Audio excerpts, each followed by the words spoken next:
Good morning. Thanks for joining us. I'm going to tell you a dream that I've had many times, and this is not a good one. I guess I could call it a nightmare. But it starts out, I'm in a little airplane, usually a two-seater, open cockpit, and myself up front, I'm flying, and I've usually got somebody with me. I don't know who the poor soul is, and it's always evening. And when I take off, it's just like you can see the beautiful blue sky and the sun's going down, and there's usually mountains. I mean, it's very vivid. I've had it, I don't know, I think I've had it at least 10 times. I take off, and it's beautiful, and I'm flying, and then it hits me. No, I don't know how to land the airplane, and it's dark. It is not a good feeling.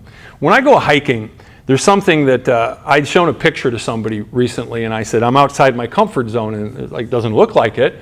You're just standing on a mountain or something like that. It's like, the reason I'm outside my comfort zone is I do better going up than I do coming down. It's kind of that same thing about landing an airplane. And it means that I might be sliding on my backside to get down a mountain, or even worse than that. And it has to do with center of gravity. I was reading a book by Max Lucado recently, and I didn't realize it, but he took flying lessons. He thought he could avoid the crowds, he could avoid driving, he could avoid TSA and all this different stuff if he just got a little plane. And he was doing pretty well. He said he had almost everything down, except he really didn't know how to land a plane. He tried a little bit, but he'd have a pilot with him.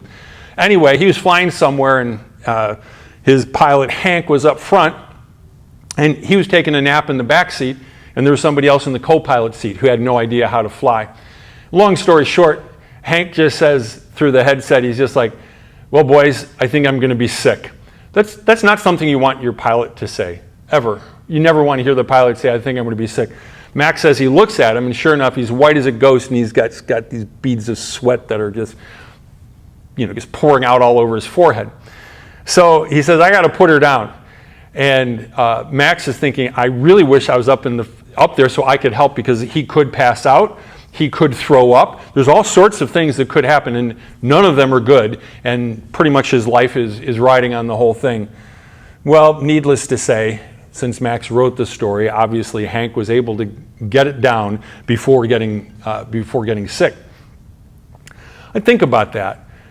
Jesus, in all sorts of situations, said, don't be afraid. I'm here. He said it when they were afraid when he was walking on the water. There was this one time, though, there was this synagogue leader, his name was Jairus, and he was getting Jesus to come to his house because his daughter was really sick. But before they could get there, some people came and said, don't bother the teacher anymore. Your little girl's dead. At which point Jesus said, do not be afraid. Just believe.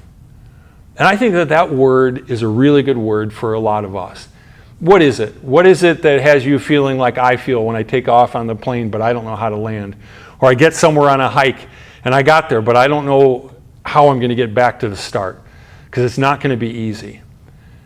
Maybe you're facing something much worse than that. Whatever it is, listen to the words of Jesus. Don't be afraid. Believe in me. Have a great day.